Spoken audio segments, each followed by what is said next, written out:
Hello दोस्तों, स्वागत है आपका नए वीडियो में नए टॉपिक के साथ। आज का टॉपिक है ईंट की टेस्टिंग कैसे करते हैं या एक ईंट पर कौन कौन से टेस्ट करे जाते हैं।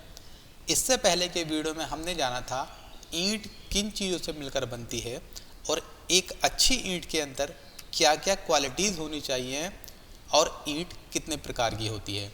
इस वीडियो को देखने के बाद आप उन वीडियो लेक्चर को भी देख लीजिएगा ताकि आपका ईंट से रिलेटेड सारा कंसेप्ट क्लियर हो जाए। तो शुरू करते हैं हम आज के वीडियो को। तो सबसे पहले हम जानेंगे कि आखिर टेस्टिंग की ज़रूरत पड़ती क्यों है। एक अच्छी बिल्डिंग या अच्छा स्ट्रक्चर बनाने के लिए ये ज़रूरी है कि उसके अंदर लगने वाला जो मटेरियल है वो भी अच्छी क्वालिटी का हो, और इसी क्वालिटी चेक करने के लिए हम करते हैं टेस्टिंग। एक ईंट के ऊपर बहुत सारे टेस्ट करे जाते हैं, जिनमें से कुछ टेस्ट हम कंस्ट्रक्शन साइट पर कर सकते हैं और कुछ टेस्ट करने के लिए हमको एक लैब की ज़रूरत पड़ती है। आगे हम जानेंगे कि एक ईंट पर कौन कौन से टेस्ट करे जाते हैं। तो एक ईंट पर कंस्ट्रक्शन पर्पस के लिए कम से कम 9 टेस्ट करे जाते हैं, जिनमें कि पहला टेस्ट है आपका colour test, soundness test, hardness test, structure test, impact test, shape and size test, water absorption test, crushing strength test and efflorescence test. ये टेस्ट कैसे करे जाते हैं वो जानेंगे हम आगे की स्लाइड में। तो सबसे पहला टेस्ट है कलर टेस्ट। ये टेस्ट आप कंस्ट्रक्शन साइट पर भी आंखों से देखकर कर सकते हैं, और इस प्रकार के टेस्ट को हम विजुअल टेस्ट भी कह सकते हैं। तो एक अच्छी ईंट दिखने में ब्राइट होनी चाहिए और उसका जो कलर है यूनिफॉर्म होना चाहिए। यूनिफॉर्म कलर से मतलब है कि पूरी ईंट एक ही कलर की होनी चाहिए। साथ ही में एक अच्छी ईंट का जो कलर है वो या तो डीप रेड होना चाहिए या फिर हमारा चेरी रेड और कॉपर रेड होना चाहिए। जैसा कि आप इस पिक्चर में देख सकते हैं कि एक अच्छी ईंट का कलर डीप रेड और कॉपर रेड है। इसके बाद आता है हमारा साउंडनेस टेस्ट। इस टेस्ट में होता क्या है, 2 ईंटों को लिया जाता है और इनको आपस में टकराया जाता है। जैसा कि आप पिक्चर में देख सकते हैं कि यहाँ पर हमने 2 ईंट ली है और यहाँ पर हमने इन दोनों ईंटों को आपस में टकराया है। जब भी हम इस टेस्ट के अंदर दोनों ईंटों को आपस में टकराते हैं तो इसके अंदर से या तो मेटेलिक साउंड आनी चाहिए या फिर एक रिंगिंग साउंड आनी चाहिए। अगर ऐसी साउंड आती है तब ऐसी ईंट अच्छी क्वालिटी की होती है, और अगर ऐसी साउंड नहीं आती है तो ये जो साउंड है वो डल या कम आती है तो वो ईंट सेकंड या थर्ड क्लास की हो सकती है। ज़्यादातर कोशिश यही करी जाती है कि हम अपने कंस्ट्रक्शन वर्क के अंदर फर्स्ट क्लास ईंट का यूज़ करें, जिसके अंदर से प्योर मेटेलिक साउंड या अच्छी रिंगिंग साउंड आनी चाहिए। इसके बाद हम देखते हैं कि हार्डनेस टेस्ट होता क्या है और ये करते कैसे हैं। इस टेस्ट को करने के लिए एक ईंट लेते हैं और उस ईंट के ऊपर हम अपने उंगली के नाखून से एक स्क्रैच करते हैं। अगर ईंट के ऊपर स्क्रैच नहीं पड़ता है तो इसका मतलब ये माना जाता है कि जो ईंट है काफ़ी हार्ड है और अच्छी क्वालिटी की है। लेकिन अगर ईंट के ऊपर स्क्रैच पड़ जाता है, जैसे कि आप इस वीडियो में देख सकते, इस पिक्चर में देख सकते हैं, तो वो ईंट अच्छी ईंट नहीं होती है और उसको कंस्ट्रक्शन पर्पस के लिए यूज़ में नहीं लाया जाता है। इसके बाद आता है हमारा स्ट्रक्चर टेस्ट। इस टेस्ट को करने के लिए हमको ईंट को तोड़ना पड़ता है और ईंट को तोड़ने के बाद उसके अंदर देखा जाता है। जैसा कि इस पिक्चर में आप देख सकते हैं, इस ईंट को तोड़ा है और इसका ये जो साइड है, अंदर की साइड, इसको एग्जामाइन करा जाता है आँखों से, और ये देखा जाता है कि जो अंदर का स्ट्रक्चर है ईंट का वो होमोजीनियस है, कॉम्पैक्ट है और इसके अंदर किसी भी तरीके के होल और लम्प्स नहीं हैं। अगर इस ईंट के अंदर ये सारी क्वालिटीज़ होती हैं तो ये एक ईंट अच्छी क्वालिटी की मानी जाती है और इसका यूज़ हम अपने कंस्ट्रक्शन पर्पस के लिए कर सकते हैं। इसके बाद आता है हमारा इम्पैक्ट टेस्ट। इस टेस्ट को करने के लिए हम ईंट को लेते हैं और ईंट को लगभग 1.2 मीटर से लेकर 1.5 मीटर की हाइट से गिराते हैं और अगर ये ईंट टूट जाती है तब तो यह ईंट खराब मानी जाती है, लेकिन अगर ये ईंट नहीं टूटती है तो ये माना जाता है कि यह एक अच्छी क्वालिटी की ईंट है और हम इसको यूज़ कर सकते हैं। अगला टेस्ट है हमारा शेप एंड साइज टेस्ट। एक अच्छी ईंट की जो शेप है वो प्योरली रेक्टेंगुलर होनी चाहिए, उसकी एजेस और जो कॉर्नर्स हैं वो शार्प होने चाहिए और एक अच्छी ईंट का जो साइज है वो स्टैंडर्ड होना चाहिए। जैसा कि हमको पता है एक स्टैंडर्ड ईंट का साइज BIS यानी कि ब्यूरो ऑफ इंडियन स्टैंडर्ड्स के द्वारा 90 सेंटीमीटर, 9 सेंटीमीटर और 9 सेंटीमीटर, यानी कि ईंट की जो लंबाई है वो 19 सेंटीमीटर, उसकी जो चौड़ाई है वो 9 सेंटीमीटर और जो उसकी ऊंचाई है वो 9 सेंटीमीटर होनी चाहिए। इस टेस्ट को करने के लिए हम करते क्या हैं, हम 19 centimetre into 9 centimetre into 9 centimetre की 20 ब्रिक लेते हैं और अगर हमें उनकी लंबाई नापनी है तब हम उनको लगाते हैं इस तरीके से, इस अरेंजमेंट में हम लगाते हैं और इस पूरी 20 ईंटों की लंबाई एक साथ नाप लेते हैं। और अगर हमको ईंट की चौड़ाई नापनी है तब हम ईंट को इस अरेंजमेंट में लगाएंगे और इन सब की चौड़ाई नाप लेंगे। और अगर हमको ईंट की हाइट नापनी है तब हम हाइट नापने के लिए 20 की 20 ईंटों को इस अरेंजमेंट में लगाएंगे और इनकी हाइट मेज़रमेंट कर लेंगे। इसके बाद हम ये देखेंगे कि ईंट पर जो हमको टॉलरेंस दी है वो कितनी दी गई है। जैसा कि अगर हमारी फर्स्ट क्लास ईंट है तो उसके लिए ±3% की टॉलरेंस है और ये टॉलरेंस एक्सेप्टेबल है।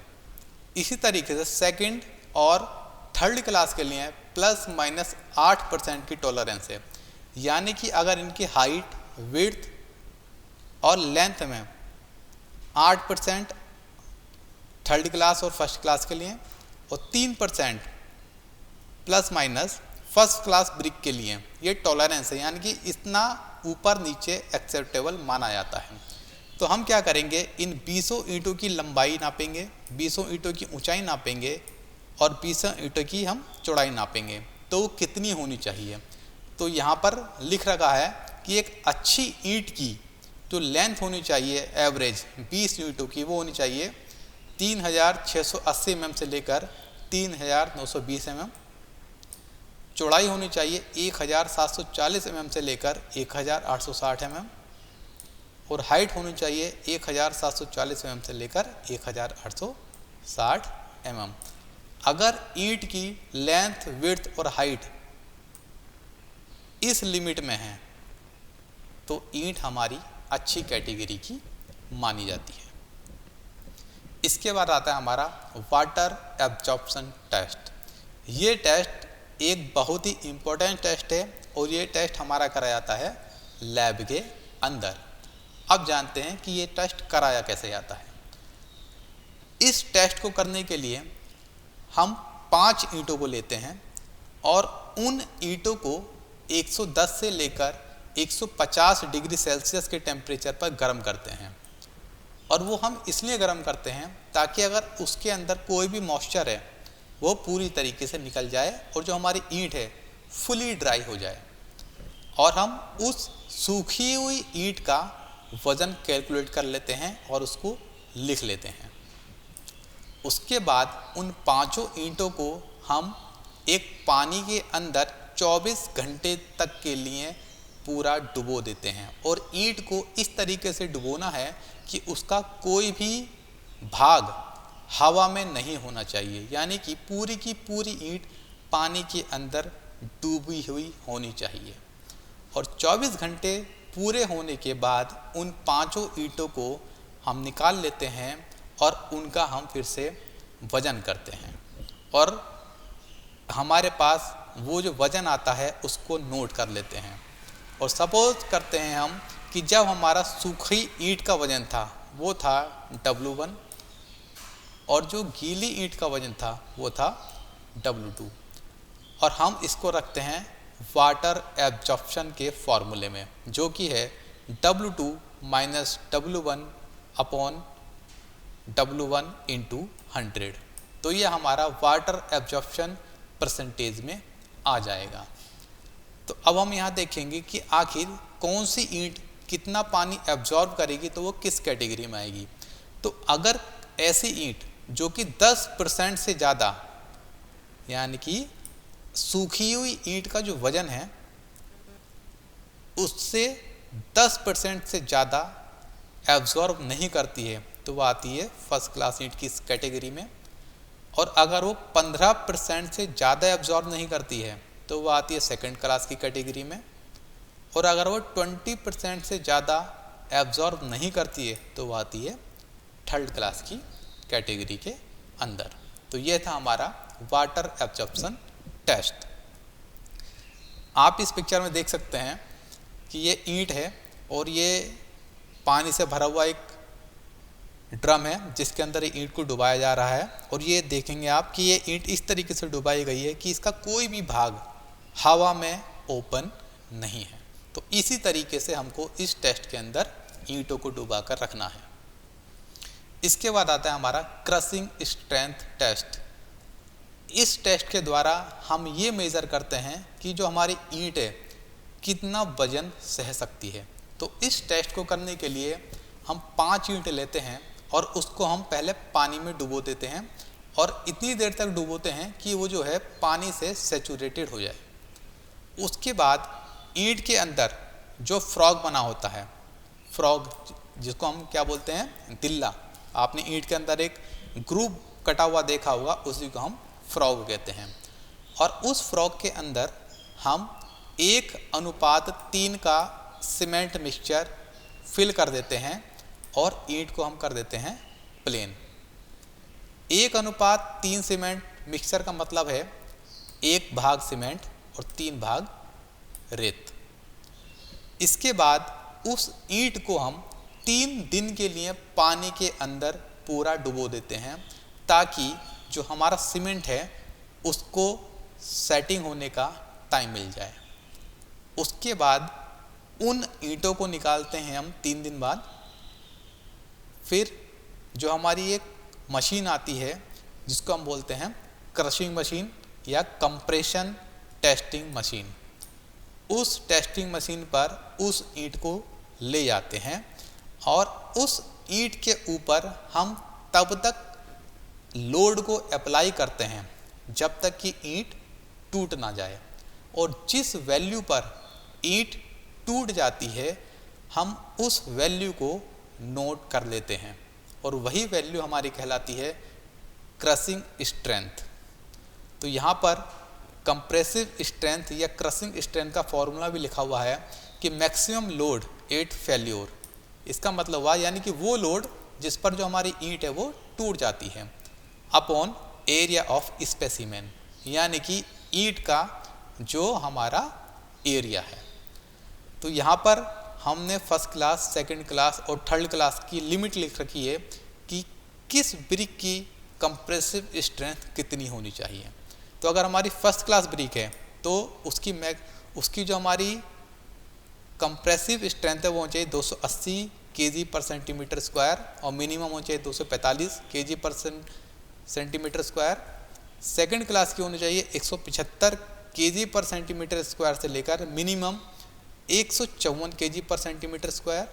एंड कंप्रेसिव स्ट्रेंथ की होनी चाहिए, थर्ड क्लास ब्रिक की कंप्रेसिव स्ट्रेंथ होनी चाहिए 140 kg पर सेंटीमीटर स्क्वायर से लेकर मिनिमम 105 kg पर सेंटीमीटर स्क्वायर।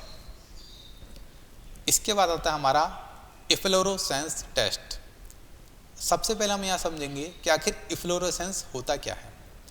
अगर हमारी ईंट के अंदर सोडियम और पोटेशियम है तो होता क्या है, ये दोनों कंपोनेंट जब मॉइस्चर के कांटेक्ट में आते हैं तो ईंट की सरफेस के ऊपर वाइट कलर का जो एक धब्बा या पैच है वो छोड़ देते हैं। जैसे कि आप इस पिक्चर में देख सकते हैं, ये जो वाइट कलर का पैचेस है यही कि हमारा कहलाता है इफ्लोरोसेंस। और ये वाइट कलर का धब्बा एक तो देखने में अच्छा नहीं लगता है और इसकी वजह से जो हमारी ईंट है उसकी जो लाइफ है वो भी काफ़ी कम हो जाती है। इसलिए किसी भी अच्छी ईंट के अंदर इफ्लोरोसेंस नहीं होना चाहिए, और अगर होना भी चाहिए तो एक परमिसिबल लिमिट के अंदर होना चाहिए। तो अब हम जानेंगे कि इफ्लोरोसेंस टेस्ट हम करते कैसे हैं। तो सबसे पहले इफ्लोरोसेंस टेस्ट के लिए हमें क्या क्या एपरेटस चाहिए। तो सबसे पहले हमें चाहिए इसमें एक ऐसी डिश या ऐसा बर्तन जिसका जो तला है वो शैलो हो। शैलो मतलब उथला, मतलब ज़्यादा गहरा ना हो। और ये जो बर्तन है वो होना चाहिए या तो ग्लास का या पोर्सलीन का। अगर ये बर्तन हमारा स्क्वायर शेप का है तब तो उसकी जो डायमेंशंस है वो है हमारी 180 mm into 150 mm into 40 mm। और अगर हमारा जो बर्तन है वो सिलेंड्रिकल शेप का है तो उसकी जो डेप्थ है वो होनी चाहिए 40 mm और उसका डायमीटर होना चाहिए 200 mm। आप देखेंगे कि स्क्वायर डिश हो या स्क्वायर बर्तन हो या सिलेंड्रिकल बर्तन हो, दोनों की जो डेप्थ है वो 40 mm ही रखी गई है। उसके बाद चाहिए हमको डिस्टिल्ड वाटर और चाहिए हमको ईंट जिसको हमें टेस्ट करना है। तो टेस्ट करते कैसे हैं, तो सबसे पहले जो हमारा बर्तन है उसके अंदर हम डालेंगे अपना डिस्टिल्ड वाटर। डिस्टिल्ड वाटर डालने के बाद हम उसमें ईंट को खड़ा करेंगे। और ईंट को खड़ा कैसे करेंगे, जैसा इस पिक्स में दिखाया गया है। और इसको हम इस तरीके से खड़ा करेंगे कि इसका जो 25 mm की डेप्थ है ईंट की, वही केवल पानी के अंदर डूबी रहे। उसके बाद जो हमारा रूम है वो वेंटिलेटेड होना चाहिए और हमको तब तक वेट करना है कि पूरी ईंट पानी को एब्जॉर्ब कर ले और जो बाकी बचा हुआ पानी है वो इवोपरेट हो जाए। उसके बाद हम क्या करते हैं कि उस ईंट को एक कांच के बर्तन से ढक देते हैं ताकि एक्सेस इवोपरेशन ना हो। और जब हम देखते हैं कि ईंट ने पूरा पानी एब्जॉर्ब कर लिया है और जो बर्तन का पानी है वो भी ख़त्म हो चुका है, उसके बाद हम फिर से उस बर्तन के अंदर डिस्टिल्ड वाटर डालेंगे। और जो डेप्थ है, जो कि ईंट की जो डेप्थ है वो कितनी डूबी होनी चाहिए, 25 mm, उतनी ही डूबी रहनी चाहिए। और हम ये प्रक्रिया बार बार 5 बार करते हैं। और 5 बार करने के बाद लास्ट में हम ईंट का ऑब्जर्वेशन करते हैं। और हम क्या देखते हैं कि अगर ईंट की जो सरफेस है उसका 10% एरिया के ऊपर वाइट डिपॉजिट होता है तो उसको हम कह देते हैं लाइट इफ्लोरोसेंस, और ये एक्सेप्टेबल कैटेगरी में आता है। इसके बाद हम देखते हैं कि अगर ईंट का 50% सरफेस एरिया वाइट डिपॉजिट से कवर है, यानी कि इतने एरिया पर वाइट स्पॉट पड़ चुके हैं, तो ये कैटेगरी आती है हमारी मॉडरेट इफ्लोरोसेंस की, और ये ईंट आती है हमारी सेकंड क्लास कैटेगरी में। उसके बाद हम देखते हैं कि अगर वाइट स्पॉट हमारे ईंट की 50% से ज़्यादा सरफेस एरिया पर है तब ये कहलाता हमारा हैवी इफ्लोरोसेंस एरिया, और इस प्रकार की ईंट को हम रिजेक्ट कर देते हैं और कंस्ट्रक्शन वर्क में यूज़ नहीं करते हैं। तो ये था हमारा इफ्लोरोसेंस टेस्ट। तो आई होप आपने यहाँ पर सारे टेस्ट के बारे में ध्यान से जाना होगा, और अगर आपको किसी भी टेस्ट के रिगार्डिंग कोई क्वेरी हो या कोई डाउट हो तो आप कमेंट में लिखकर पूछ सकते हैं। तो इस चैनल को आप इसी तरीके के टेक्निकल वीडियो जानने के लिए सब्सक्राइब करें, साथ ही में बेल आइकन का बटन दबा दें ताकि आपको नए वीडियो के नोटिफिकेशन टाइम टू टाइम मिलते रहें। तो मिलते हैं नए वीडियो में नए टॉपिक के साथ।